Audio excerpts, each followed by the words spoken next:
now how am I going to see when, are you going to see if somebody comes into the waiting room? I think we'll see if participants join, yeah, if anyone Okay. comes in. All right. You'll Hold on, probably wait. see people that come into the waiting room on your side. I Yeah, don't know if right. we'll see it on our side. Last time, like I saw, it popped up in the middle. All right. So, and I used to do this with my iPad. I forgot my iPad today. All right. So you guys should know, make sure you know. Oops, did I turn it on to record? That's embarrassing. Okay, it's recording. Great. Okay. So for this chapter, make sure you know where water is distributed, right?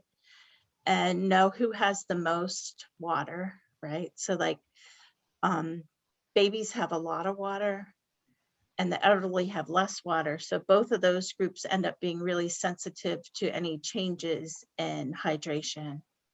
Okay, and then they do this thing with the fluid compartment. So it's 65 is in the cell and 35 is outside of the cell. So that's like, this strategy is good, this rule of thirds. Then this is the part, in my mind, I always have a really hard time remembering this, but for electrolytes, they want you to know where these ions are found. So like the potassium ions, the magnesium, the phosphate, and like, so those are inside the cell, right? And then in the interstitial fluid, that's where the sodium, the calcium, the chloride, and the bicarbonate are. So those are important. Okay, now let me try to find the hormones. Thought I had them all in here. Okay, basic stuff about the electrolytes. Where's the hormones? All right, so here are the hormones. So there's 4 that we're really worried about that I have more questions on. So, so you still hear me, right? Yes, I can still hear you. I'm sorry, I'm just like, okay, so. I've just got myself on mute. So That's cool, that's perfect. It's fine, I'm like, oh. All right, so angiotensin 2, antidiuretic, aldosterone, and then this atrial natriuretic peptide. Okay, so those 4 are the 4 big ones that we need to talk about. Okay, so the book has these cool pictures for them, and renin-angiotensin is the hardest one, I think. Okay, so if we start here, okay, the stimulus for renin to get released is going to be that the blood pressure is too low. Okay, so what happens, what's detecting it, okay, is that this part of the kidney, the juxtaglomerular apparatus, okay, is detecting whether the blood pressure. Okay, and then it releases an enzyme called renin. Okay, so renin is shown here as this green thing. Okay, now in your blood all the time, this angiotensinogen is floating around. Okay, so now anytime you guys see something that's got ogen at the end, that means it's inactive. So it has to be activated in order to work. So the renin is going to come in and it changes this angiotensinogen and it makes angiotensin 1, which still doesn't do the job. Okay, so angiotensin 1 has to be further activated. Okay, and it gets activated by ACE, which is angiotensin converting enzyme. So ACE you might have heard of with medication because there are ACE inhibitors. Okay, so the idea, right, is that we're trying to raise their blood pressure up. So if somebody has high blood pressure, they might take an ACE inhibitor because that's going to keep their blood pressure down. Okay, because the ACE isn't going to work. Okay, so angiotensin 1, renin changes it to angiotensin, or angiotensinogen gets changed to angiotensin 1, ACE changes that to angiotensin 2. Okay, now angiotensin 2, if you look at that, angio means that it constricts, right? So angio is a muscle and it makes it more, or blood vessel, it makes it more tense. Okay, so whenever you constrict a blood vessel, that's going to increase your blood pressure. Okay, now why is it in this chapter? It's in this chapter because it does some other things too. Okay, so it is also going to decrease urine output. Okay, so it slows down how much urine you're making. So your blood volume is going to go up and your blood pressure is going to go up.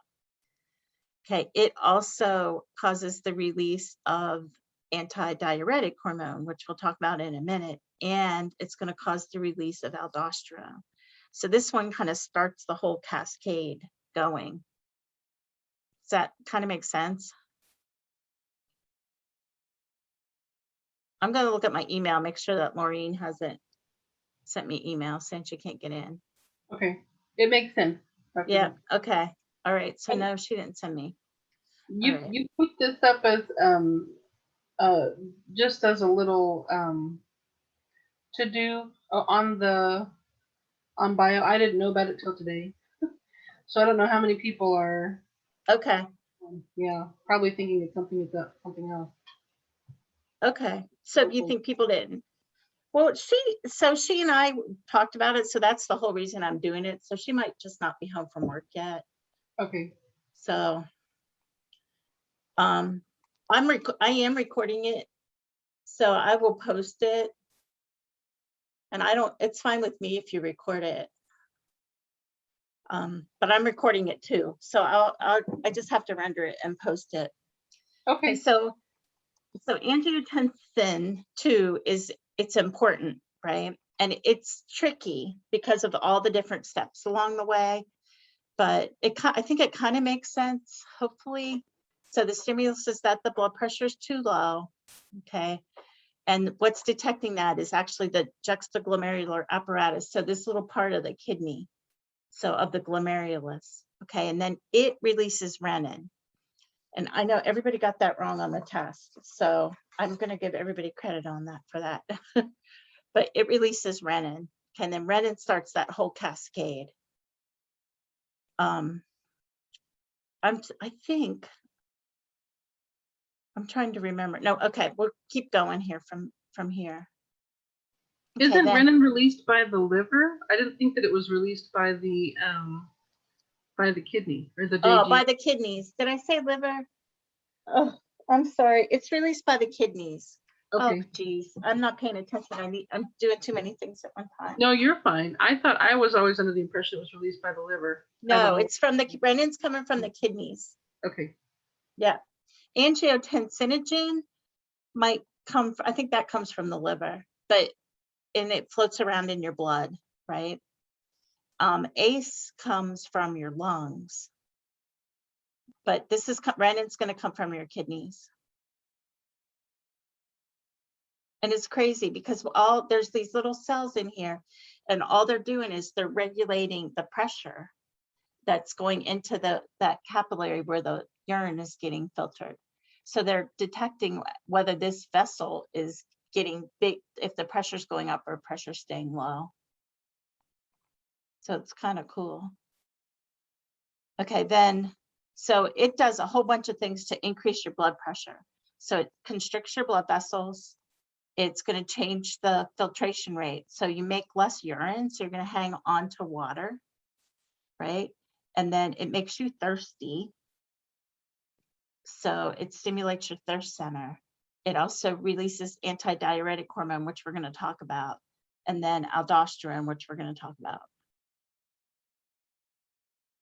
Okay, now antidiuretic hormone. I keep trying to check my email and make sure that Maureen, she can't find the video tools tab. Okay, so how do I tell her to find the video?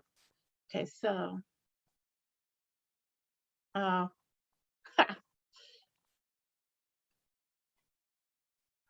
hold on. I'll just send her the link. Okay, so if I go here, let me stop the screen sharing for a second. One participant can share at a time. Okay, I'm screen sharing. Okay. Stop share. If I go here, there's a place to invite. Okay, copy invitation. Here, I'm going to email Lorraine.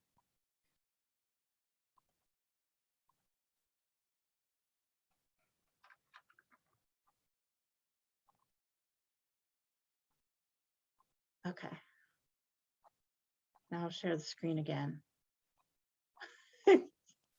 I was so good at this when everything was going on with the coronavirus, right? And then it kind of fell apart. Okay, now, hopefully she gets it. Okay, so they sent, yeah. Oops, here she's calling. Hold on.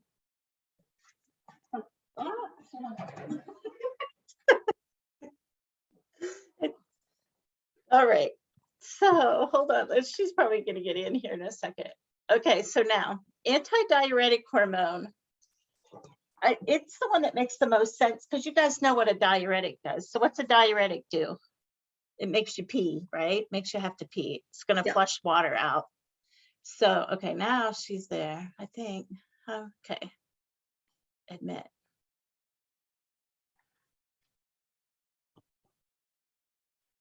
Hello. I'm sorry, can you repeat that again? Yeah.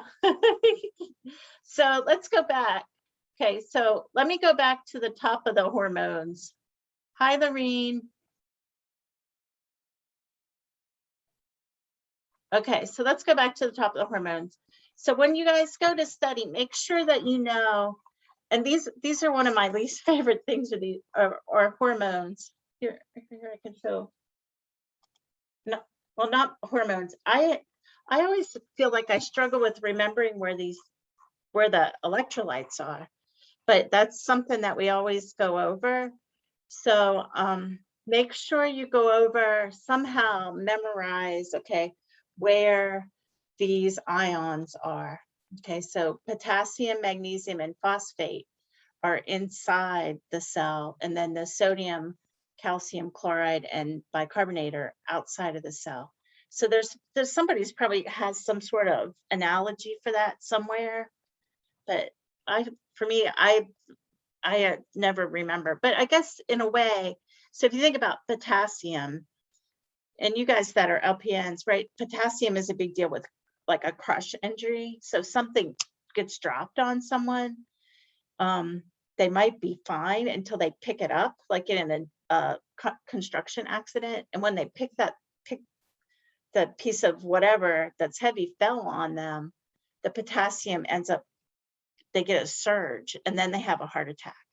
So I guess if you can remember, the potassium is, as long as it's in the cell, it's not a problem. But when it comes out is when you become hyper, and that's when it kills you. So yeah, so remember these. I'm just telling you guys, just remember those. Okay, and know in general, right? Know in general about obligatory water loss and facultative water loss. So obligatory, you have to lose it. It's just part of life. If you, there's nothing you can really do to control it. Okay, then let's go to the hormones. And I think like this stuff is pretty, that stuff is easy. Hormones. So I have multiple choice questions on the hormones. Oh shoot, come on. Okay, so this is the one everybody struggles with. Okay, so renin and angiotensin.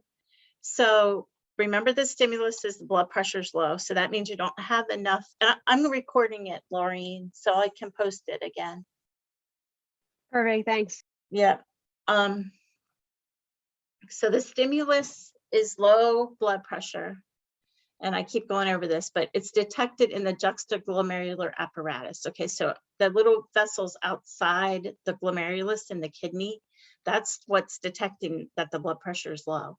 And that's where renin is going to come from.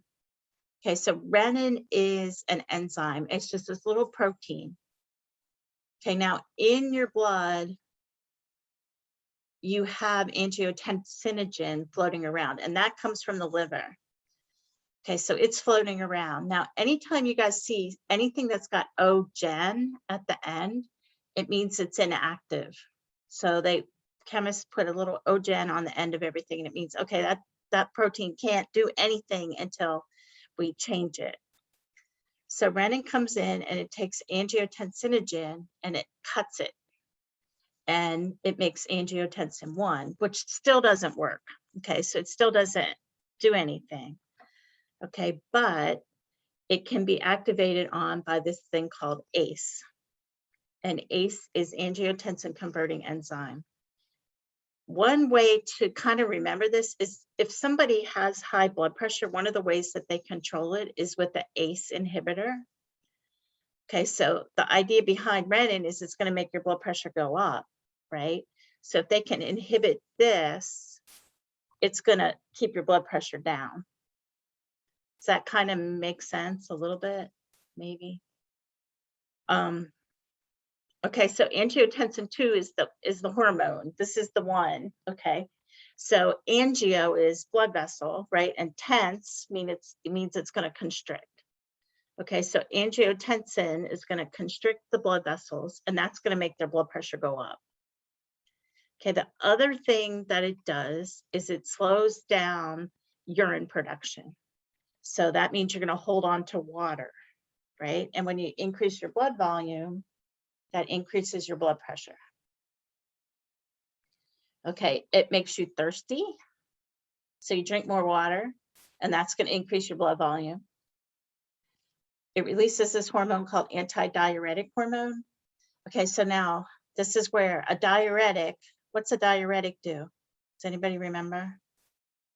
Coffee's a diuretic. Doesn't it make you go to the bathroom? It makes you pee, right? Makes you urinate.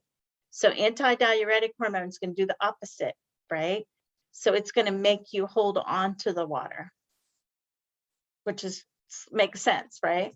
So like if somebody has edema or they have heart problems, right? They give them Lasix or something that's a diuretic, and that'll flush the water out. So this hormone does the opposite of a diuretic. Okay, and then aldosterone, which we'll talk about here in a minute. Okay, now, so this one kind of makes everything else happen. Okay, now, antidiuretic hormone, this is one of the ones, it comes from posterior pituitary. Okay, so there's only 2 hormones that come from there. Oxytocin, which you guys probably don't remember, but that's the one that causes your uterus to contract. And then this antidiuretic hormone. Okay, so antidiuretic hormone, all it's going to do is it's going to cause you to reabsorb water. So you're holding on to the water, and then it's going to, I'm not explaining it, so that'll reduce your urine output. So that's going to increase your water volume, right? And increase your blood pressure. Yeah, does that make sense? The big thing I want, make sure you know it comes from posterior pituitary, and it's regulating water volume. It's going to increase water volume. Now, one thing that's cool about this, and this is kind of like an aside, but it might help you remember.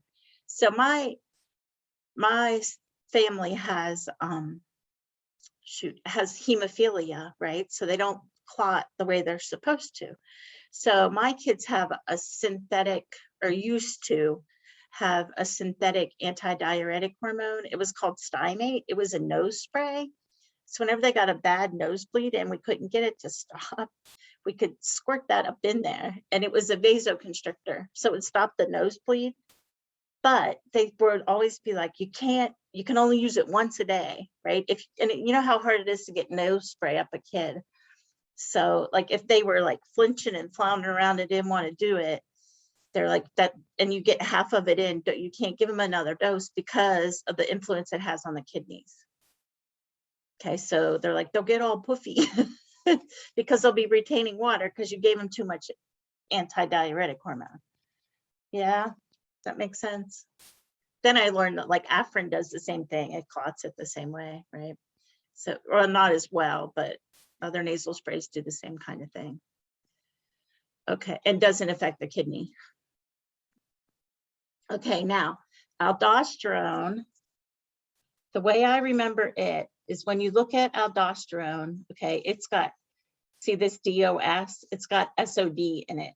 So SOD is sodium. Okay, so aldosterone is going to influence sodium. Okay, and if you influence sodium, you're going to influence water. Okay, so what causes aldosterone to be released is that your sodium's too low, which in the United States, we don't have that problem very often. Potassium is too high, or angiotensin is released. Okay, and the adrenal cortex is where this comes from. Okay, and when it gets dumped into the bloodstream, what it's going to do is it's going to hold on to sodium so it doesn't go out in your urine. It's actually going to get rid of potassium. And then water always follows sodium. So if you're holding on to the sodium, which this picture isn't very good, if you're holding on to the sodium, then you're going to hold on to the water. So, but I just remember this one has to do with sodium. Okay, now, of these hormones, okay, that help with fluids and electrolytes, 3 of them work on the same thing, okay? 3 of them, angiotensin, antidiuretic, and aldosterone, are all going to try to raise your blood pressure. Okay, so they're all trying to hold on to water. Okay, so they're all working together. Okay, the one that's the opposite, that's doing the opposite thing, is this atrial natriuretic peptide. Okay, and so it's doing the opposite. It's trying to get rid of water.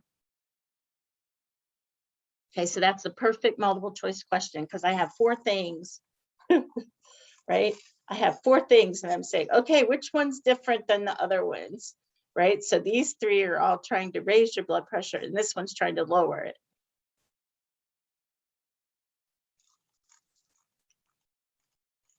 Okay, so now this one, okay, so atrial, so that means it's coming from your heart.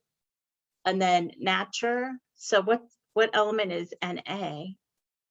So Na is sodium, right? So it's going to influence sodium too. Okay, and it's this little protein. Okay, so what happens is there are baroreceptors. So baroreceptors detect stretch, okay, and they're in the atria of your heart. Oops, wait a minute. Okay, cool. Bye, Emily. Bye, I'll see you later. Thank Okay, you. bye. Have a good day. You too. Okay, so it stretches, right? So the atria will then release this atrial natriuretic peptide, this ANP, into the bloodstream. Okay, and it does the opposite. So it's going to cause the blood vessels to dilate and you're going to make more urine. Okay, and the way you make more urine is you lose sodium. So when you lose sodium, the water's going to follow. So it's doing the opposite.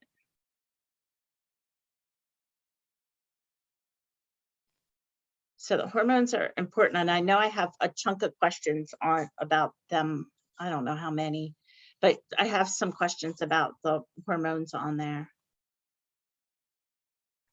Okay, then pH. I'm trying to think how many questions.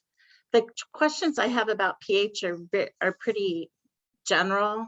I took out the ones that I thought were too hard or tricky. So it's basic stuff. So just remember, you know, that if it's an acid, it gives up hydrogen. If it's a base, it's going to take hydrogen.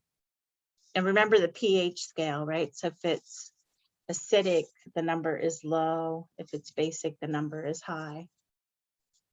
Which I just remember, if you put I wish I would have brought my laptop. I could be writing. If you, wait, let's see if I can do this. Okay, so so there's 1, right? And 14. So if it's, I just remember A comes before B, that's my trick. So this is acidic, it's down here. And if it's basic, it's up there. So A's, and I think you guys probably know that. But, and then you have more hydrogen ions the lower the pH is, and less the higher the pH is. Okay, now the buffering, oops, now let me see if I can. Can't. How do I get, okay, I gotta go back to the mouse. Okay. Oh, and I guess I can erase it. Let's see. Huh, pretty slick. Okay, so buffers, remember there's a couple different buffering systems that we have. Okay, so physiological buffers are urinary or respiratory, and then chemical are just are chemicals really, bicarbonate, phosphate, and proteins.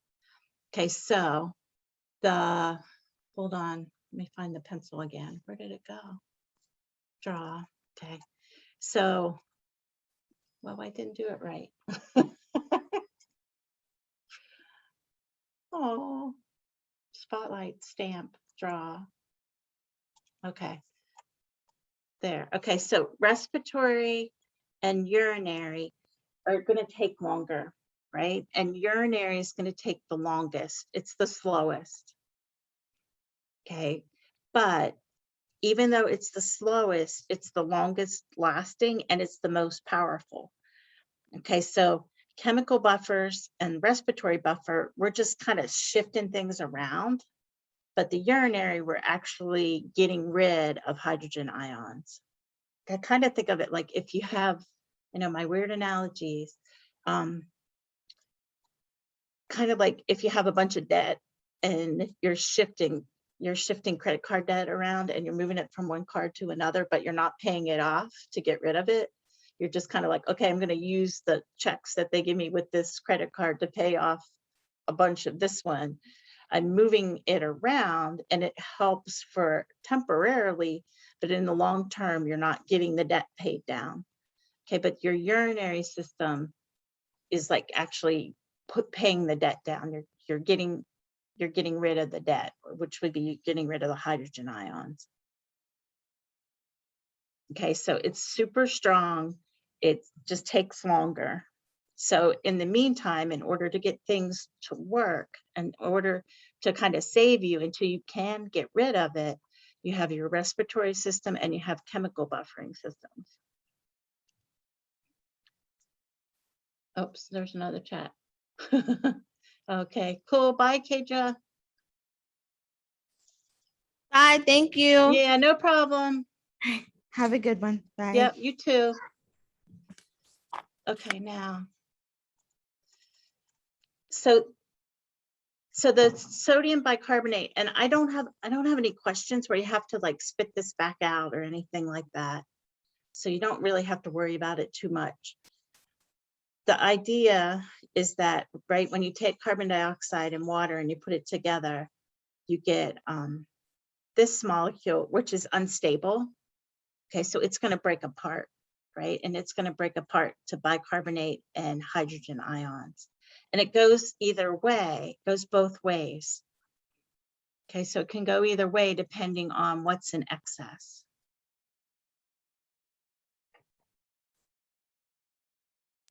What was that called again? H2CO3? The H2CO3 is, oh shoot, this is bicarbonate. This is carbonic acid.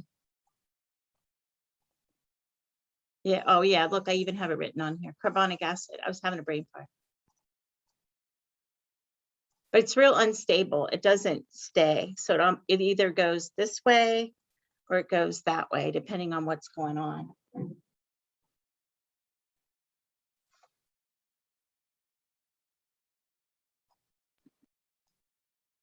So like if you have too many hydrogen ions and you're acidic, right, it goes this way. And then you end up blowing off carbon dioxide and that gets rid of it.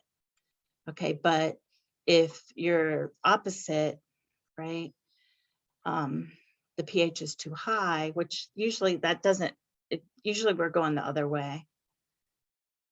We're not usually in alkalosis, we're usually in acidosis. Our body is really good at getting rid of alkaline situations. Okay. Okay, so then erase again.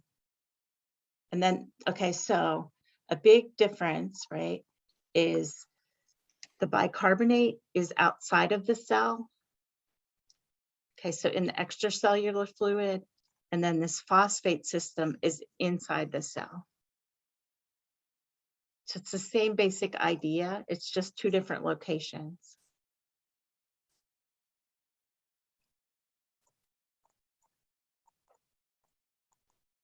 Okay. Yeah. Right, so then let's see, oh, another way we can move hydrogen ions around is with proteins. Okay, so that's another chemical buffer system. Okay, and we have a lot of proteins in our body, so this happens a lot. Okay, and it happens a lot inside the cells.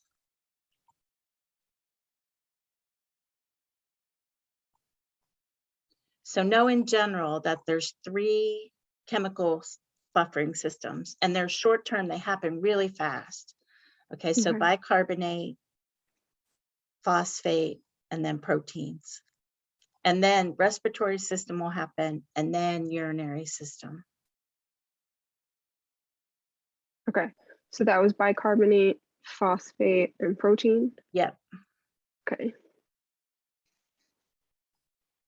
Okay, so then the way the respiratory system regulates it, and I think we kind of maybe talked about it a little bit before, okay, is that when you have the carbon dioxide, right, it's going to bind with water, and then you're going to be able to excrete, it's going to change the pH to excrete hydrogen ions, right? So that'll lower the pH, okay? And then if you're blowing off carbon dioxide, it's going to change the pH the other way.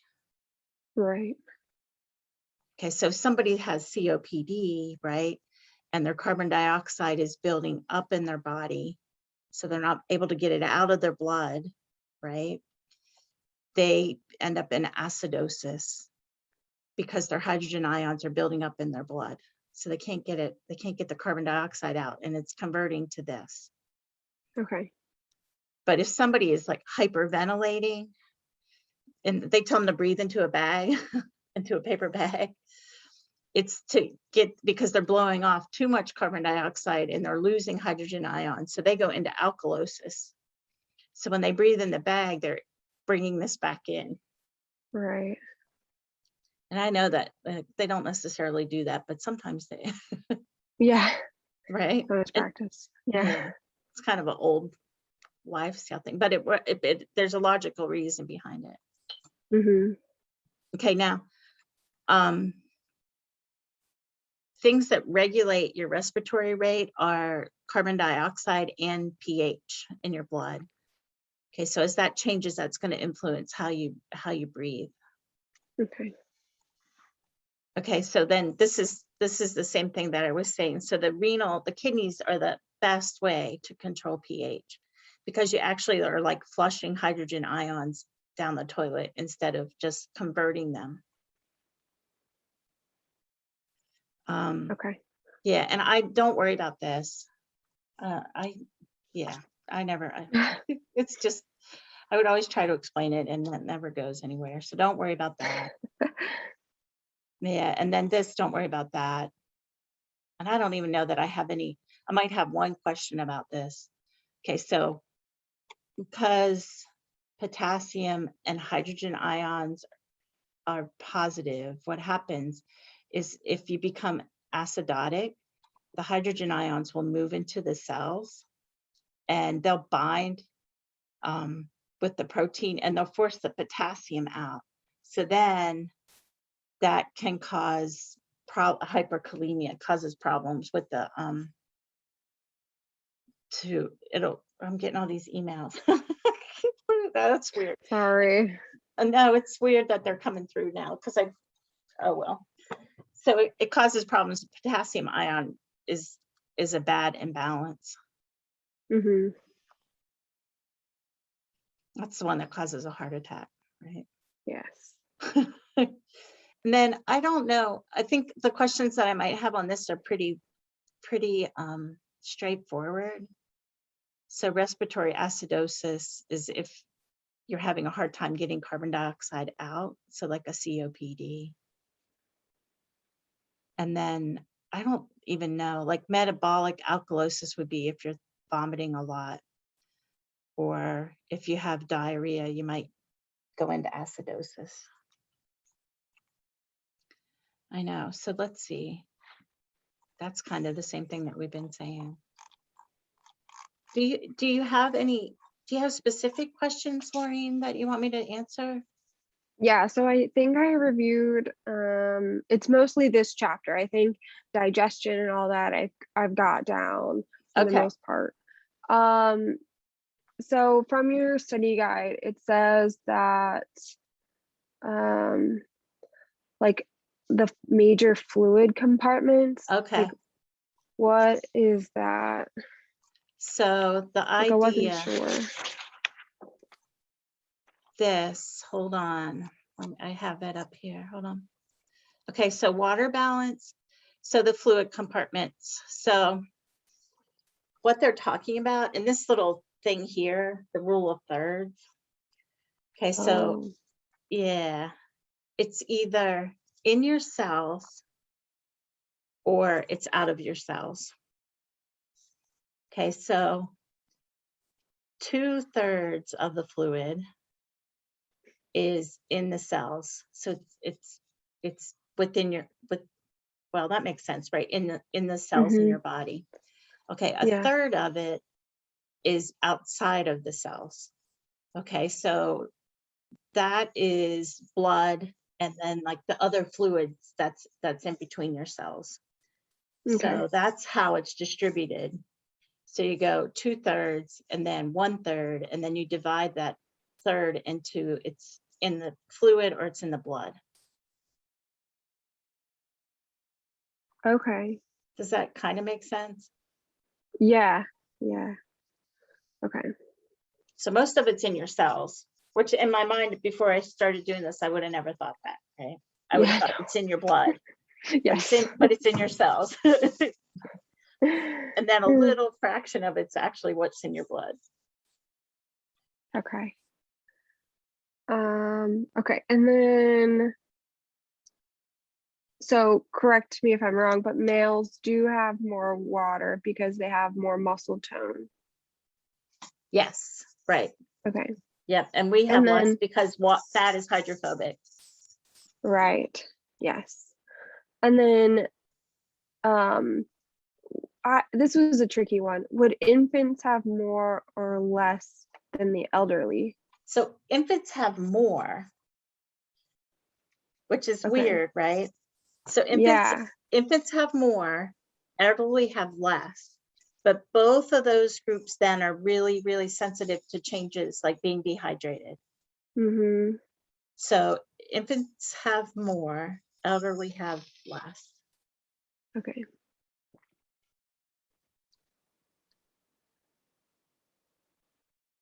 And then,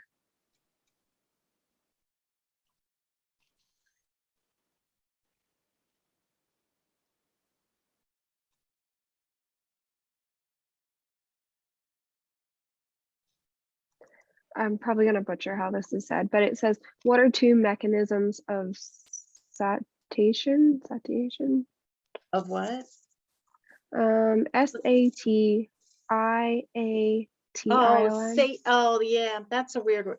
Satiation. Like you're satisfied, right? Okay, Okay. so yeah, that's like a bad. So yeah, what was I trying to get to with that? So you're talking about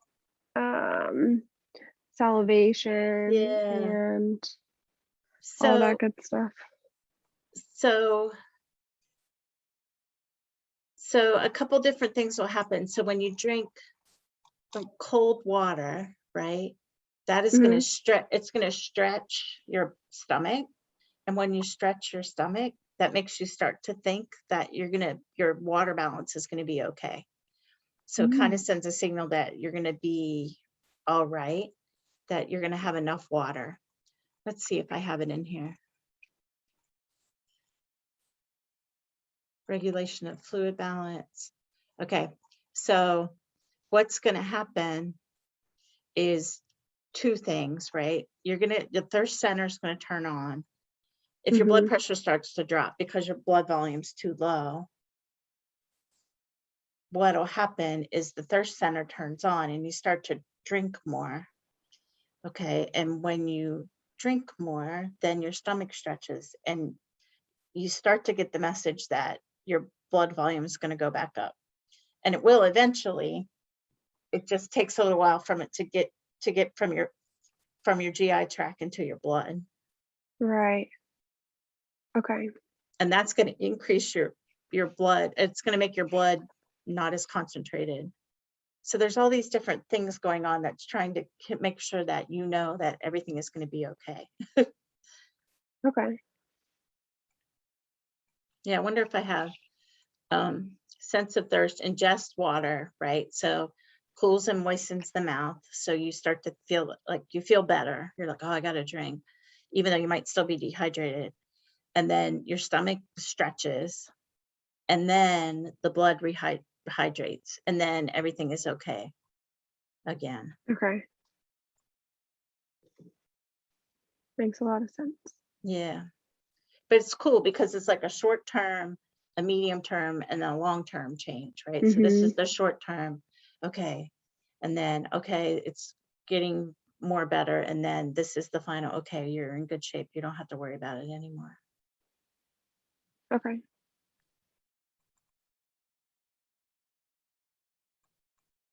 That is an awful word. I don't know why I use it. I think it must be in the book. It gets the point across. Yeah, right.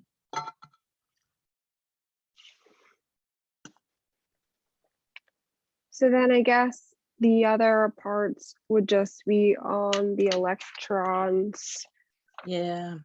The electrolytes, right? electrolytes, yes. So basically I try to keep it as simple because when you guys do nursing, or if you whatever you're going into, they're going to spend more time on these and how they're actually going to affect what you're doing in your job. So make sure you know in general why electrolytes are important. Okay, so Okay. they're part of your metabolism. They're going to do cell membrane potential. So whether your neurons fire or your muscles work, right? So you remember the sodium potassium pumps and all that kind of stuff. Yeah. And then they're going to regulate osmolarity. So water's always going to follow them. So it's going to regulate what your water is like. I keep it really, really, really simple. So like this slide, like sodium functions, right? So sodium potassium pump, membrane potentials. That's kind of like the function of sodium. Most of the time, if we have a problem in the United States, we have too much sodium. And Right. yeah, right. I mean, it's in our diets everywhere. Mhm. So most of the time, we're just trying to get rid of it. Okay. And you don't have to know any of the numbers or anything like that. I recognize if something's hyper, right, that it's too much, and if it's hypo, it's too low. Okay. But I kept it really, really, really simple. Okay. And then potassium, right? No, it's in the intracellular fluid. So it's the one that's in the cells. Mhm. And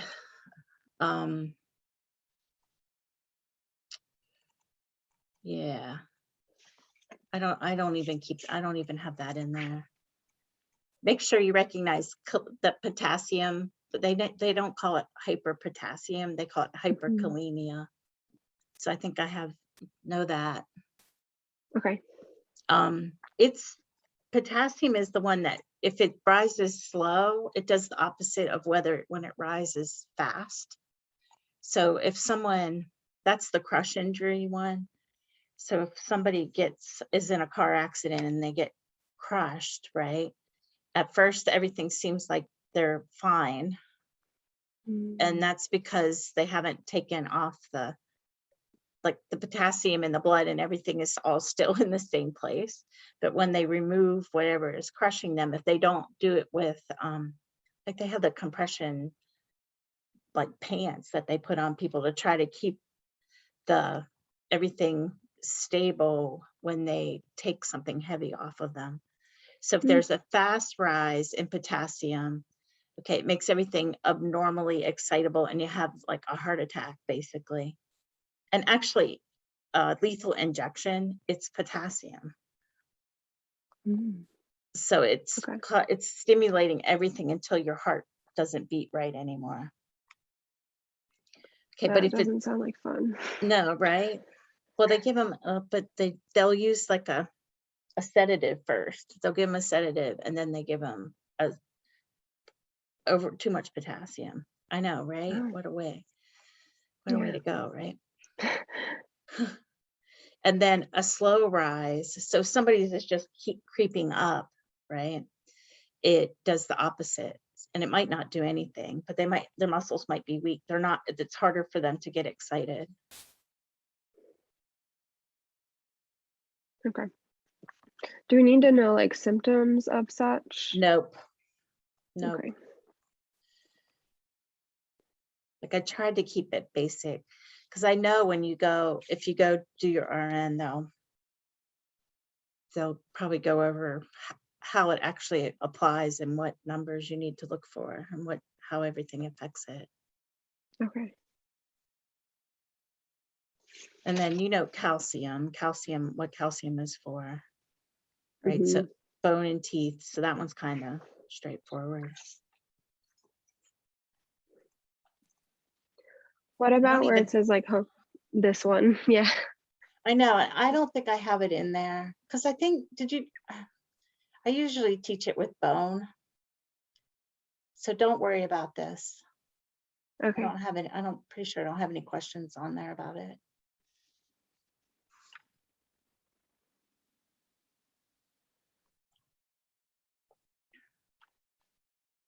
Calcium imbalances are crazy though. So like one time I had a student, she had a tumor on her parathyroid. So this is the parathyroid hormone. She had a tumor on her parathyroid.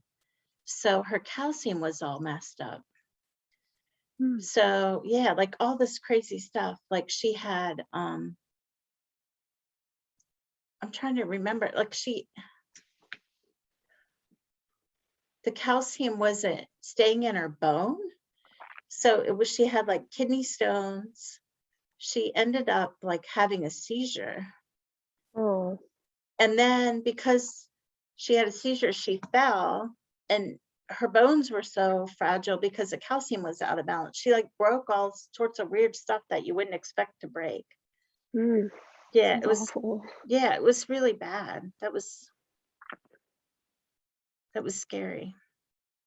I feel like I've heard something about something like that. Like a diagnosis. Okay, and then phosphate, that's going to be the buffer, right, in the cells.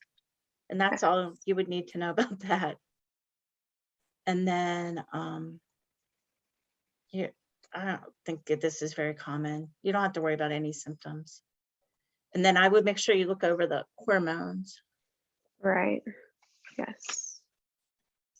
I tried to make it simple, but we can go over it after you take it and make sure that the questions are okay. Okay.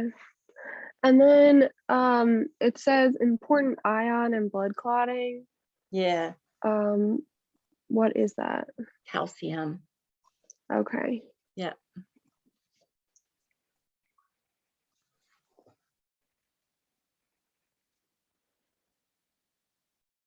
Yeah. Now I posted a study guide for the lab exam. So that's not for a while yet. But when you have time, look at D2L and then let me know if you have any questions. About the for which one? But so I posted stuff because there's a lab final I have to Yeah. give. So I posted one thing about it, but I was thinking while we were doing this about some other stuff I can put up to help you guys with that. And then lecture exam 4 is open book. Oh, So that's reproduction Cool. and immune system. So that's the last test, but we're supposed to have a cumulative final. So, well, I usually curve it. So, but it'll be okay. I know. Yeah, it's okay. There's a lot. And doing it online, to me, yeah, it's hard, right? Because I It's can't see really whether you hard. guys are getting it or not getting it. I'm not getting it. I'm just kidding. To a point. No, you're fine. You're doing it. Okay, so the major ion to control water balance by osmosis is sodium, right? Yes. Yeah. Okay. And Yeah. then ions controlled by aldosterone, would that be calcium as well? No, sodium. So when you look at, Sodium. yep, so when the secret for aldosterone, Oh, is the Na yeah, actually it or has the SOD SOD? in it. It has Yeah. SOD in it. Yep. Okay, that's right. Yep. Yep. That one's Okay. got sodium in it. And then the anion usually associated with sodium, is that chloride? Yep. Okay. Yep. All right.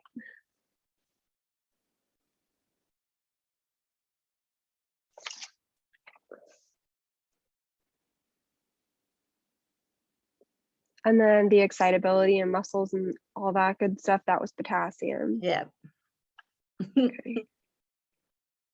And potassium is the one that, if it gets out of balance, it's the most dangerous one, right? It's the most, because sodium, we're good at getting rid of. Mhm. The other, like calcium, I mean, it causes problems as we age, right? Because our bones get brittle or we get osteoporosis. But the one that's really deadly is the potassium.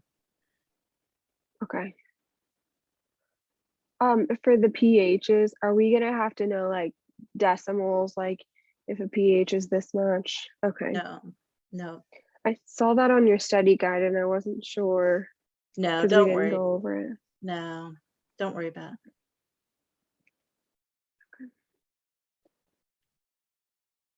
And then the ABGs will also be on here. I- Are you going? I took them off. Oh, did you? Yeah. Okay. I took them off after our last discussion. Okay. All right.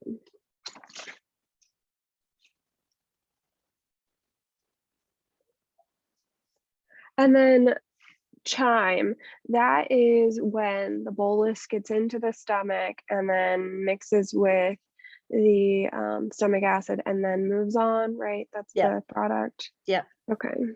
Yeah.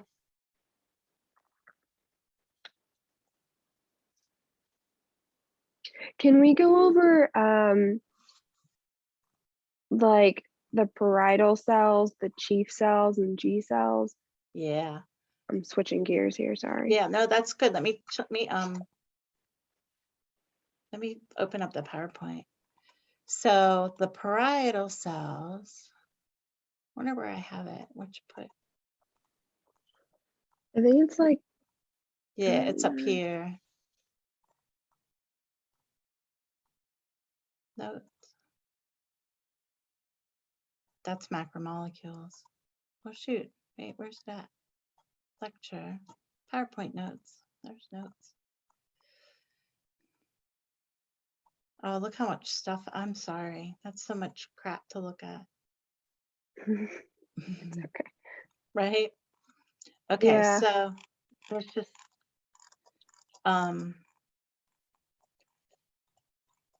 the cells in the where's it at? The stomach. Okay, so do I have them listed in here somewhere? So the stomach. Okay, so how 22, Okay. yeah. Yeah, right. So what you should know, parietal cells release hydrochloric acid. And they Okay. also release this thing, intrinsic factor. Okay, so, and Mrs. Beidel used to say this thing, so parietal cells, she said, think of a parent and they're acidic, they're being kind of mean or something. Okay, so an acid parent. Okay, so parietal cells are release hydrochloric acid. Okay. All right, and then chief cells, the big thing is pepsinogen.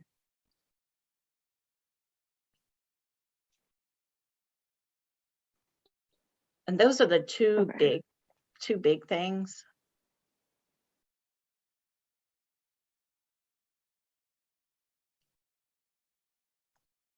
What does pepsinogen do again? It breaks down It's or turns into pepsin yeah, and breaks down proteins. Yeah, protein. yeah, breaks down proteins.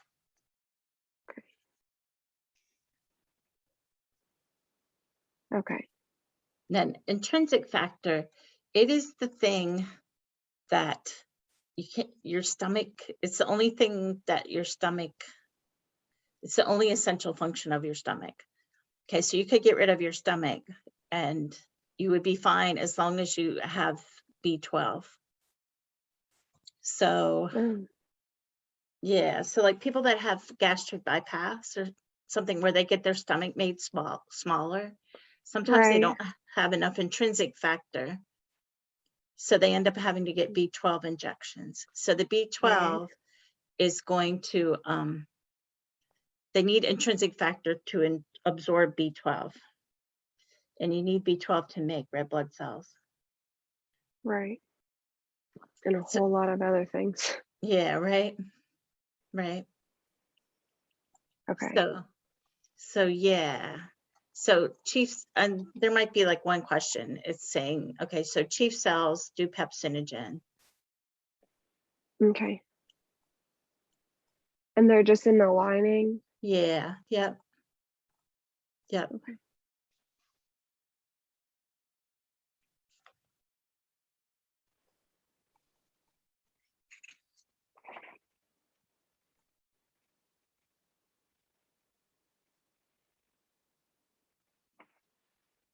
I think that was pretty much it. Cool. The questions I have. I tried to keep it straightforward. Yeah, it's a lot. This is a lot nicer than me trying to sort through some things, being like, I don't know what to do or Yeah. what the answer is. All right. Well, So it's thank you. I fine. really Do you appreciate want to it. do it next Monday too? Let's see here. Or I we can do it think, another are day. you, Whoops, sorry. I'm trying to look at the calendar. me too. You're not doing anything for Thanksgiving and stuff on Monday? Nope. Okay. On the 29th. Nope, I'll be here. I'm not sure if I'm going to be back in time. Okay. Well, we could do it a different. Um, Do you want to do it like on Wednesday then or something?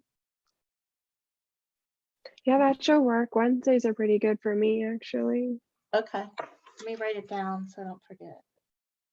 I'm surprised because other people showed up too. So Yeah, that was nice. I don't have that tool, the video tool function